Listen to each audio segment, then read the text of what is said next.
భూమి కంటే ఎక్కువ భారం మోసేది మహిళ. కొంతమంది మహిళలు కించపరిచే విధంగా తెలుగు వాడక భాషలో కొన్ని పదాలు వాడతారు.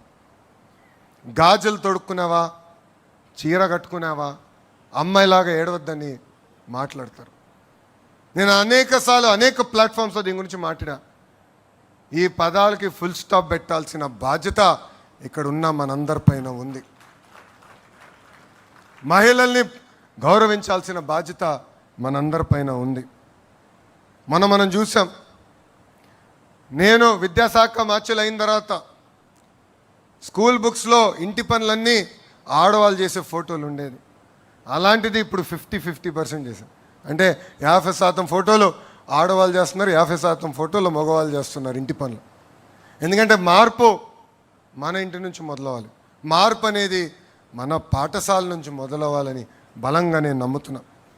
మన పార్లమెంట్లో మహిళా బిల్ కేంద్ర ప్రభుత్వం, ఎన్డీఏలో ఉన్న పార్టీలందరూ మద్దతు తెలిపి మహిళల కోసం రిజర్వేషన్ డీలిమిటేషన్ బిల్ మనం ప్రవేశపెట్టాం. మనం స్త్రీ శక్తిని నమ్ముకున్న వారం.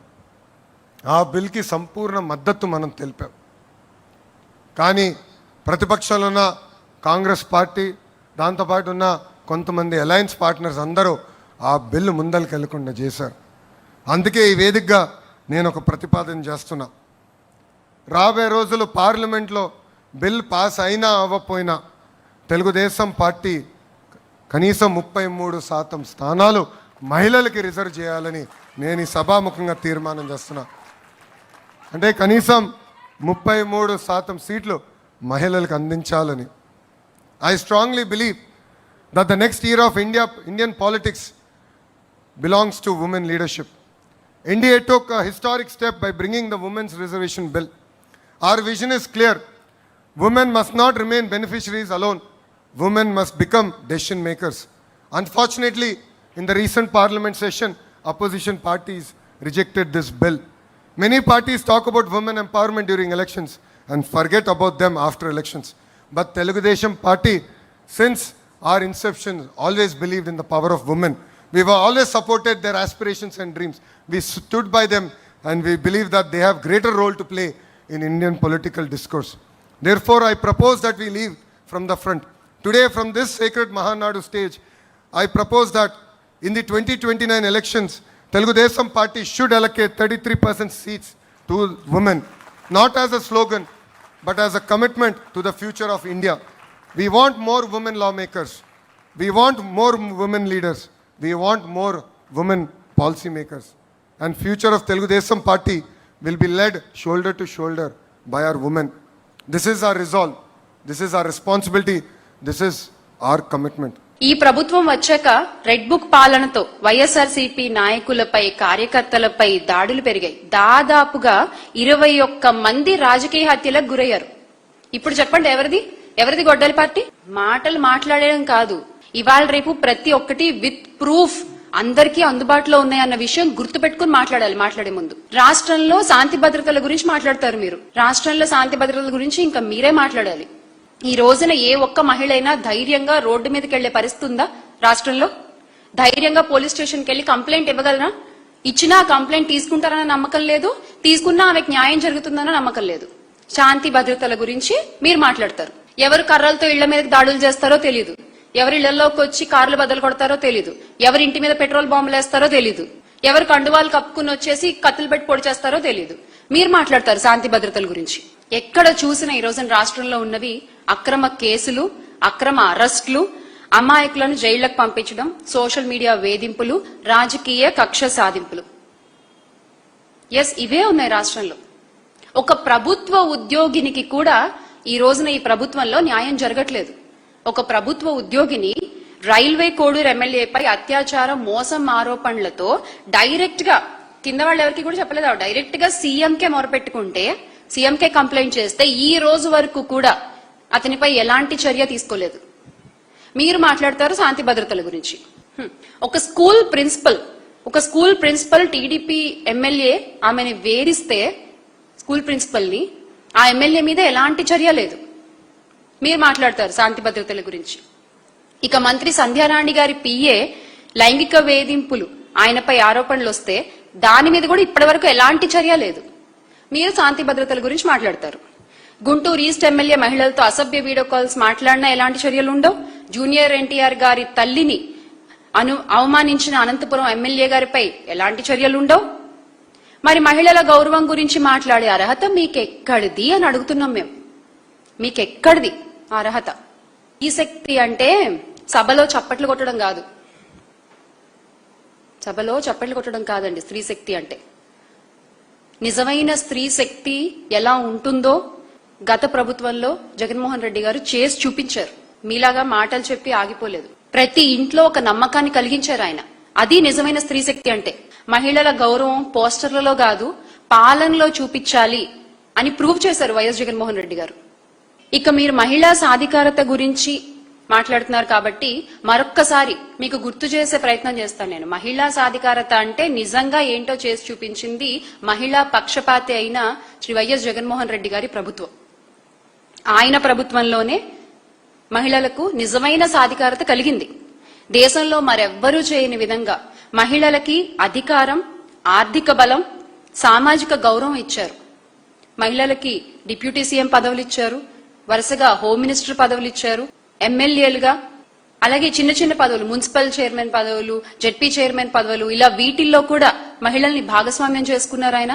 కాంట్రాక్ట్ లో కూడా 50% వాటా ఇచ్చారు మహిళలకి. ఇలాంటి చరిత్ర ఎవరైనా సృష్టించారా? అసలు ఎవరికన్నా ఉందా? ఇన్ని సంవత్సరాల పార్టీ అని మీరు చెప్పుకుంటారు కదా, మీకుందా ఈ క్రెడిబిలిటీ, ఈ హిస్టరీ? ఆసరా, చేయూత, కాపు నేస్తం, ఈబీసీ నేస్తం, సున్నా వడ్డీ, జగనన్న తోడు వంటి పథకాలు మహిళల్లో నిజంగా గత ప్రభుత్వంలో స్వయం శక్తిని పెంచాయి. అంతేకాకుండా ITC, Procter and Gamble, Reliance వంటి అంతర్జాతీయ నెట్వర్క్లతో మహిళా సంఘాలను అనుసంధానం చేసిన ఘనత కూడా శ్రీ వైఎస్ జగన్మోహన్ రెడ్డి గారిదే. ఇప్పుడు చంద్రబాబు గారు వచ్చాక ఇవన్నీ నాశనం చేశారు. పబ్లిసిటీ తప్ప ప్రజలకి నిజంగా కలిగిన ప్రయోజనం అంటూ ఏదీ లేదు, ఏదీ లేదు.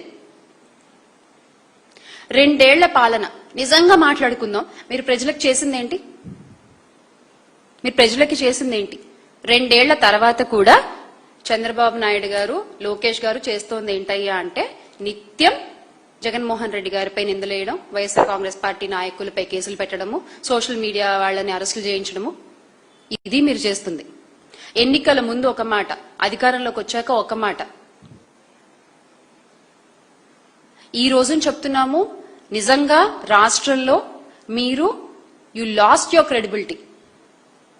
అది ఇంకా మళ్ళీ ఎప్పటికీ తిరిగి రాదు. ఆ విషయం మీరు గుర్తుపెట్టుకోవాలి. ప్రతి ఒక్కళ్ళకి ఈ రోజున అర్థమైపోయింది what is Chandrababu Naidu, what is Nara Lokesh అని.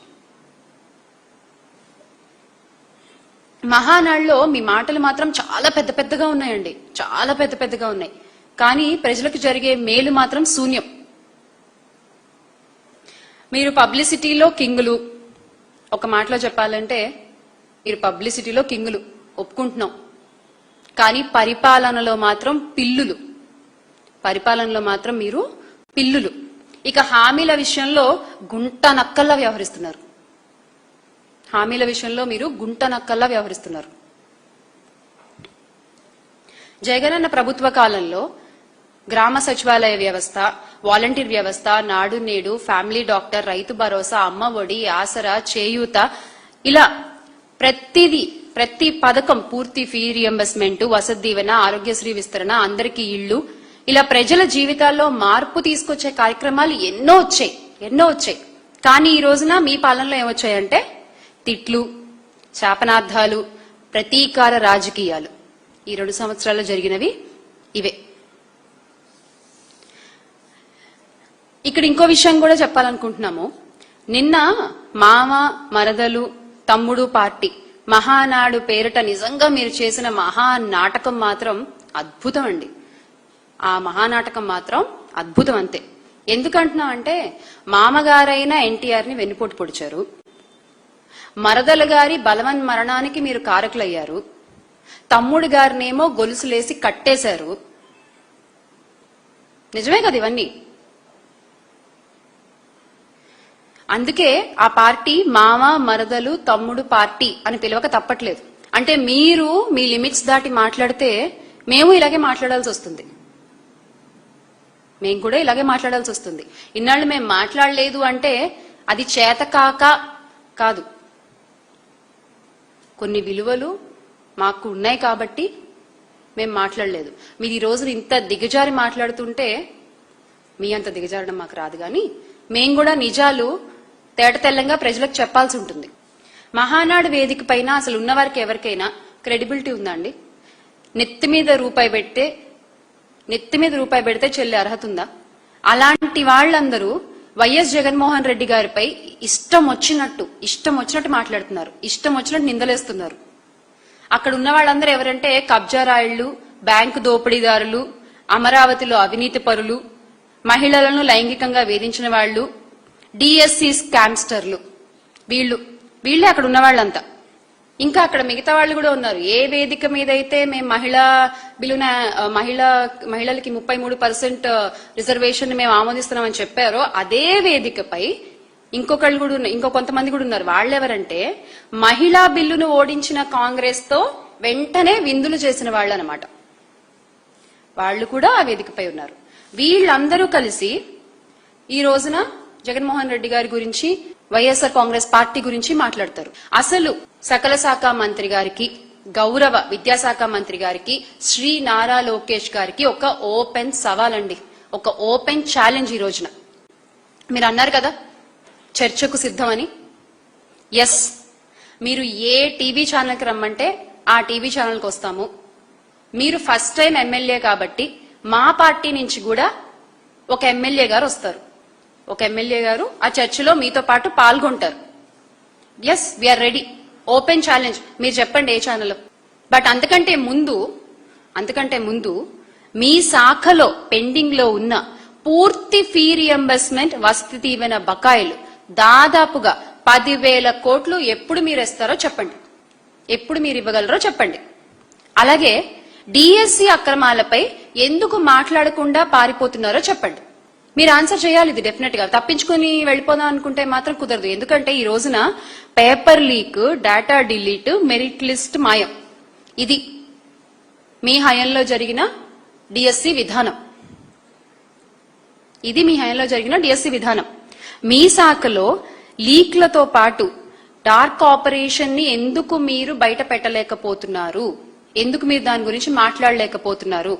ఈ రోజున ఏం మాట్లాడుతున్నారు తెలుసా అండి? అందరూ బయట యూత్ అంతా బేసిక్ గా మీకు పేరు పెట్టారు, మీకు తెలుసో తెలీదో.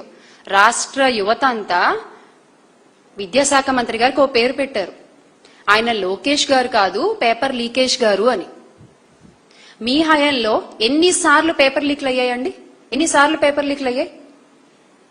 దానిపైన మీరు ఏం చర్యలు తీసుకున్నారు?